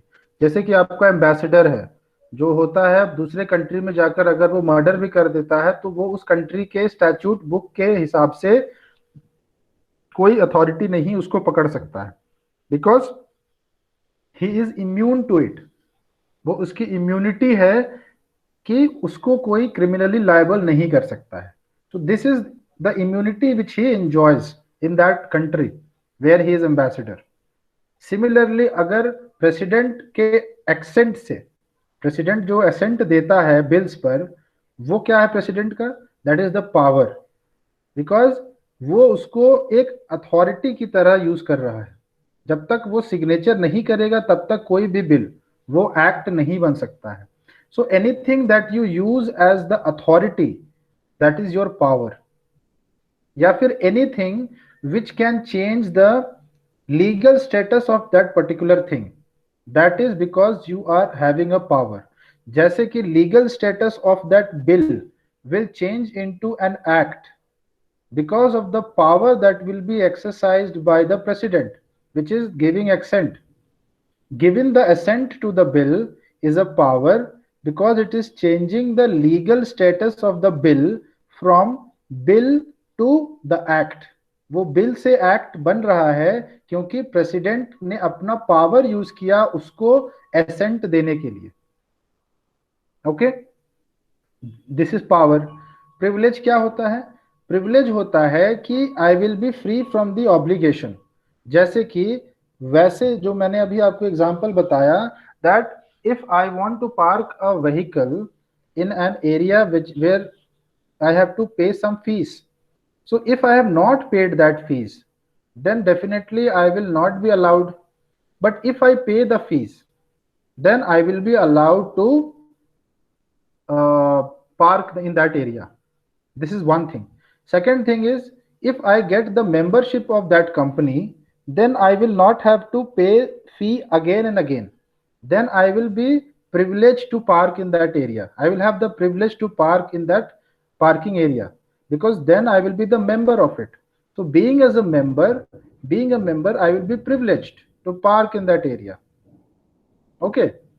Then the fourth thing is right and the duties. The fundamental right, suppose for example, जब भी मेरी फंडामेंटल राइट होगी तो इसके कॉरेस्पॉन्डिंग किसी की ड्यूटी होगी मेरे फंडामेंटल राइट को प्रोटेक्ट करने की. और मेरा फंडामेंटल राइट कौन प्रोटेक्ट कर रहा है? मेरा फंडामेंटल राइट प्रोटेक्ट कर रहा है स्टेट. तो right is something which is a claim. मैं कुछ क्लेम करता हूं किसी से. whatever rights are given in your constitution or anywhere else is in the form of a claim. मैं कुछ चाहता हूं, वो एक क्लेम है मेरा जो कि मुझे मिलना चाहिए.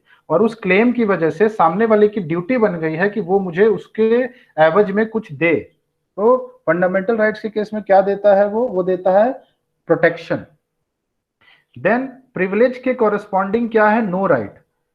तो जिस तरीके से राइट के कॉरेस्पॉन्डिंग ड्यूटी है, तो राइट जिसका है उसके अगेंस्ट में जो पार्टी है उसकी ड्यूटी बन जाती है.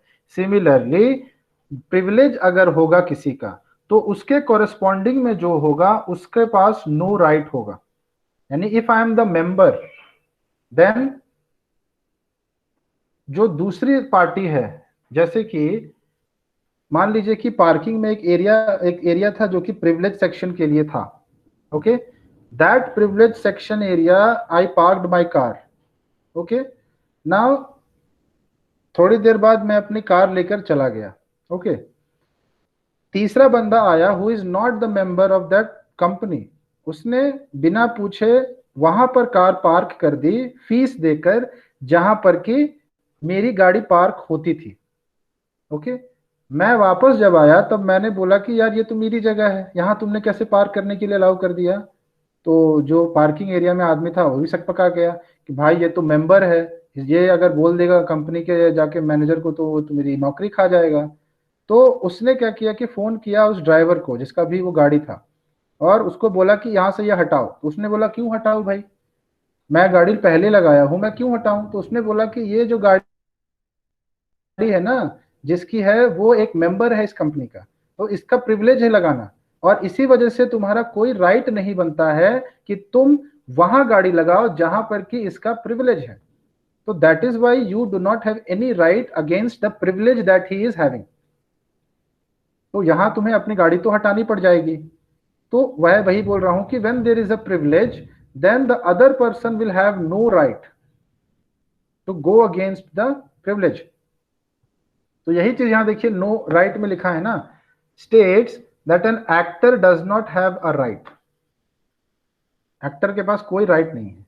सिमिलरली पावर पर अब आते हैं. तो पावर देखिए क्या है. पावर क्या है?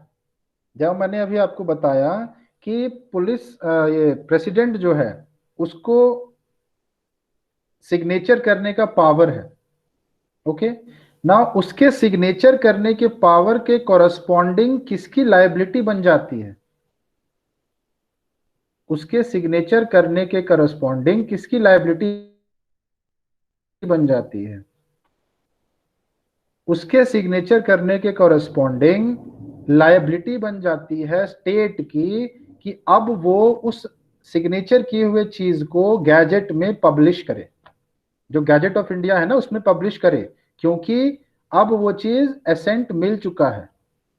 तो नाउ उसको पब्लिश करना एक लायबिलिटी, एक जिम्मेदारी क्रिएट करता है। जैसे कि बैंक के पास पावर होता है कि किसको दे हम लोन और किसको ना दे, ओके, चॉइसेस होते हैं। तो बैंक अगर अपनी पावर को यूज करके किसी एक आदमी को लोन दे देता है, तो जिसको भी उसने लोन दिया है अब उसकी लायबिलिटी है कि वो, उसकी रिस्पॉन्सिबिलिटी है कि वो उसको बकायदे वापस करे। तो पावर की जहां बात होती है, there is a choice, choice होता है। जहां पर भी पावर होगा वहां चॉइस होता है। प्रेसिडेंट के पास भी चॉइस है कि वो सिग्नेचर करे या ना करे, है ना। बैंक के पास चॉइस है कि वो इसको लोन दे कि उसको लोन दे। तो जहां भी पावर होगा उसके कॉरेस्पॉन्डिंग में जो लायबिलिटी अराइज होगी, वो लायबिलिटी पावर की क्या होगी, जूरल को रिलेटिव होगी। It is related to the power but it is acting it is for the some other person. जिसका पावर होगा उसकी लायबिलिटी नहीं होगी, जिसके अगेंस्ट वो पावर यूज करेगा लायबिलिटी उसकी होगी। जिसके अगेंस्ट जो राइट यूज करेगा ड्यूटी उसकी होगी। जिसके अगेंस्ट वो नो राइट यूज करेगा प्रिविलेज उसका होगा। ठीक है। सिमिलरली इम्यूनिटी, इम्यूनिटी यानी कि इम्यूनिटी मतलब होता है कि you are free, you are free from then obligation such as immunity. जैसे रोडीज आपने देखा है, अगर रोडीज में अगर आप इंसिडेंट जीत जाते हैं then you have got what, immunity होती है एविक्शन से। आपके अगेंस्ट कोई वोट कर ही नहीं सकता है, यानी कि आप वहां मौजूद ही नहीं है। When you have an immunity, तो वहां पर आप इस तरीके से खड़े होते हैं दैट आप मौजूद ही नहीं है। Why? Because the other people who are मौजूद there, they are disabled to do anything against you. उनको वो डिसेबल हो जाते हैं to do anything against you. जैसे कि आपकी जो स्टेट होती है, मान लीजिए कि अमेरिका का मैं एम्बेसडर हूं और अमेरिका में जाकर मैं किसी का मर्डर कर देता हूं, तो वो इम्यूनिटी तभी न रहेगी क्योंकि अमेरिकन गवर्नमेंट ने वो इम्यूनिटी मुझे दे रखी है। ओके, नाउ जब अमेरिकन गवर्नमेंट ने मुझे ये इम्यूनिटी दे रखी है, तो इसका सिर्फ ये मतलब नहीं है कि अमेरिकन गवर्नमेंट ने मुझे सिर्फ इम्यूनिटी दे के रखी है। इसका मतलब ये है कि अमेरिकन गवर्नमेंट ने अपनी पुलिस और अपने लीगल सिस्टम को डिसेबल कर दिया है मेरे अगेंस्ट। इसका ये मतलब है। तो इम्यूनिटी का जूरल कोरिलेटिव क्या होता है, disability. And this immunity will, जिसके ऊपर भी होगा, जिसकी भी इम्यूनिटी होगी, जिसके अगेंस्ट वो उस चीज को एक्सरसाइज करेगा, उसकी वो डिसेबिलिटी होगी कि वो अपने पावर्स को नहीं यूज कर सकता है अगेंस्ट दैट इम्यूनिटी। ओके, तो ये आपका होता है जूरल कोरिलेटिव्स। ये जो ऊपर नीचे जो दिख रहा है ना, right and duty, privilege and no right, power and liability, immunity and disability, these are the jural correlatives. बताइए अब समझ आया कि नहीं आया? आया सर। और सर प्रिविलेज एंड पावर में डिफरेंस? प्रिविलेज जो होता है वो कुछ एक्ट करने की वजह से होता है। ठीक है। प्रिविलेज में आप जैसे चॉइस से कंफ्यूज हो गए होंगे जब मैंने बोला होगा कि चॉइस होता है पावर में। Privilege is something which you have done something and because of which you are getting it. But power is something which you first get it and then you exercise it. ठीक है। Sir एक example in दोनों का। देखिए, अभी जो example मैंने आपको बताया था कि एम्बेसडर, एम्बेसडर बोल रहा हूं, जो कंपनी है जिसका कि पार्किंग एरिया है, that company is having a parking area and I am the member of that company. So by being the member of that company, I can park there. Okay. तो by being the member of the company, I can park there. लेकिन अगर जो company का मालिक है वो चाहे तो मेरे उस प्रिविलेज को खत्म कर सकता है। कैसे? क्योंकि उसके पास चॉइस है कि वो मेरे प्रिविलेज को बनाए रखे या नहीं बनाए रखे, क्योंकि वो मालिक है। तो जहां भी पावर होता है वहां प्रिविलेज होता है, लेकिन जहां भी पावर होता है वहां चॉइसेस होती हैं, there is choice, but in case of privilege there is no choice, कोई चॉइस नहीं होता है। तो कंपनी का जो मालिक है उसका पावर हो सकता है कि वो मेरे प्रिविलेज को खारिज कर दे, लेकिन जिसकी प्रिविलेज है वो प्रिविलेज अपने जैसे बाकी लोगों के अगेंस्ट, मतलब ऑड वन आउट होता है ना, तो privilege is something which is making a person odd one out, but power is something which is making that person use it from above. तो सर प्रिविलेज एक तरह की इनडायरेक्ट पावर है ना? पावर नहीं बोल सकते, फिर इसको पावर नहीं बोलिए, अच्छा। इसको पावर इसलिए नहीं बोलिए क्योंकि इसमें चॉइसेस आपको नहीं मिल रही हैं। ओके। ओके। और पावर को हमेशा लीगल स्टेटस से कंसिडर करके देखिए कि अगर किसी का कोई लीगल स्टेटस चेंज हो रहा है, क्योंकि हम लोग जो है लॉ में पढ़ रहे हैं ना, सो लीगल स्टेटस अगर किसी का चेंज हो रहा है उसको यूज करने से, जो भी है उसके पास, तब वो पावर होगी। ठीक है। यस जैसे सर। अगर एक बिल, अगर एक्ट बन जाता है तो लीगल स्टेटस चेंज हो गया। तो सिमिलरली अगर कोई टेस्टामेंट, अगर विल बन जाता है तो उसका लीगल स्टेटस चेंज हो गया। तो मेरा विल लिखने का, अपना खुद का वसीयत लिखने के मेरे पास पावर है, मेरे पास प्रिविलेज नहीं है। प्रिविलेज बस आपको ऑड वन आउट कर देता है। ठीक है। और पावर कुछ आपको ऐसी चीज दे देता है जो कि आप एक्सरसाइज कर सकते हैं बेनिफिट के लिए, अपने या किसी और के बेनिफिट के लिए, जनरली किसी और के बेनिफिट के लिए। और जब भी पावर होगा तो उसके कॉरेस्पॉन्डिंग जो जूरल कोरिलेटिव होगा वो होगा liability. Okay. Then the last thing in this is your, इसका आप पढ़िएगा, ये जो मैं पीडीएफ है ना ये भेजूंगा आपको, ये एग्जांपल्स के साथ इसमें दिया हुआ है, ये पढ़िएगा। साथ ही साथ जो मटेरियल आपको दिया है उसमें भी वो चीज दिया हुआ है, वहां से भी आप पढ़ सकते हैं। अब आपका आता है जूरल ऑपोजिट्स। देखिए जूरल ऑपोजिट जो होता है वो क्या होता है? जूरल ऑपोजिट होता है, देखिए जूरल कोरिलेटिव मतलब दो बंदे होंगे, एक के पास राइट होगा, एक के पास ड्यूटी होगा। बट जूरल कोरिलेटिव का मतलब यह है कि यहां पर दो बंदे नहीं होंगे, यहां हम एक ही बंदे की बात करेंगे। जैसे कि अगर मैं बोलूं that I have a right, यानी अगर मेरा राइट है कुछ क्लेम करने का, then I can not say that I have no right.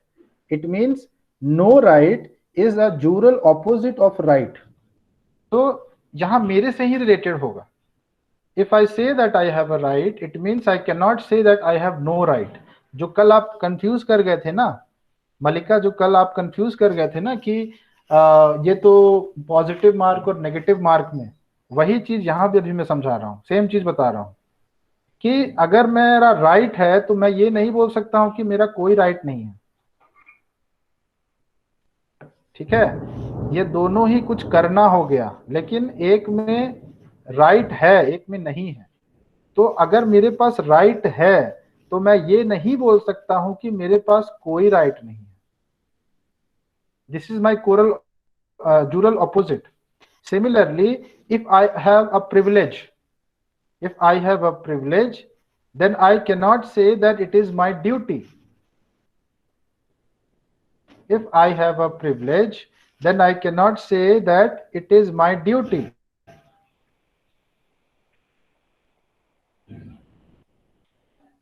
इसमें थोड़ा कंफ्यूजन हो सकता है आपको, बताइए समझ आया कि नहीं? जैसे कि अगर मेरा कार एरिया में पार्किंग करने का प्रिविलेज है तो मैं ये नहीं बोल सकता हूं कि ये मेरी ड्यूटी थी वहां पार्क करने की। So if I have a privilege, then I will say that it is not my duty to park there. ये तो मेरा प्रिविलेज है, ये मेरी ड्यूटी नहीं है। ठीक है। Similarly, if I have a power, then I cannot say that I am disabled. If I have a power, then I cannot be disabled to use that power. अगर मेरे पास कोई पावर है, जैसे कि हमारा जो प्राइम प्रेसिडेंट है, president has got the power, ठीक है, तो जब तक सब कुछ सही तरीके से वो कर रहा है तब तक कोई भी उसको उस पावर से डिसेबल नहीं कर सकता है। मतलब वो चीज जो कि वो यूज कर रहा है अपने पावर के थ्रू, वो सभी के लिए होगा। और सर मतलब ये जो जुरिडिकल ऑपोजिट्स हैं, इन दोनों में से सिर्फ एक ही हो सकता है ना? हाँ हाँ, एंड ठीक है, कोरिलेटिव्स में दोनों ही होते हैं, बट वो दो दोनों ही, अलग अलग पार्टीज के बारे में होते हैं। हाँ हाँ हाँ। और जो तीसरा चौथा वाला है immunity and liability. So if I am immune then there is no liability on me, such as कि अगर मेरी इम्यूनिटी है कि मैं कुछ भी करूंगा और कोई भी क्रिमिनल ऑफेंस मेरे अगेंस्ट स्टेट पुलिस नहीं कर सकती है, इट मीन्स दैट मुझे कोई लायबल नहीं कर सकता है अपनी गलती के लिए। ठीक है, ओके। Yes sir. तो ये आपका था यस सर। हॉफेल्ड की पूरी theory of right and duties. इससे रिलेटेड जो क्वेश्चन है ना, ये देखिए एक बार कि क्या क्वेश्चन पूछा था, कहाँ गया, ये देखिए, what is the rights in broader sense as perceived by Wesley Newcomb Hohfeld in 1919, explain the different notions of rights and their relationship with the help of examples।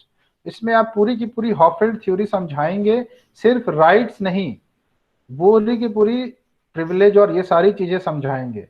आपके पास अगर दुखी है तो उसमें आपको एग्जाम्पल्स मिल जाएंगे, आपके पास अगर दुखी नहीं है तो जो पीडीएफ भेजा है मैंने उसमें आपको एग्जाम्पल्स मिल जाएंगे एक्सप्लेनेशन के लिए। ठीक है ना, इसके साथ आपका जो प्रिंसिपल वाला पार्ट है वो खत्म हो जाता है। ठीक है, आपका जो प्रिंसिपल वाला पार्ट है वो खत्म हो जाता है। ये वाला पीडीएफ मैं डाउनलोड कर लेता हूं, ये भी मैं आपको भेज दूंगा।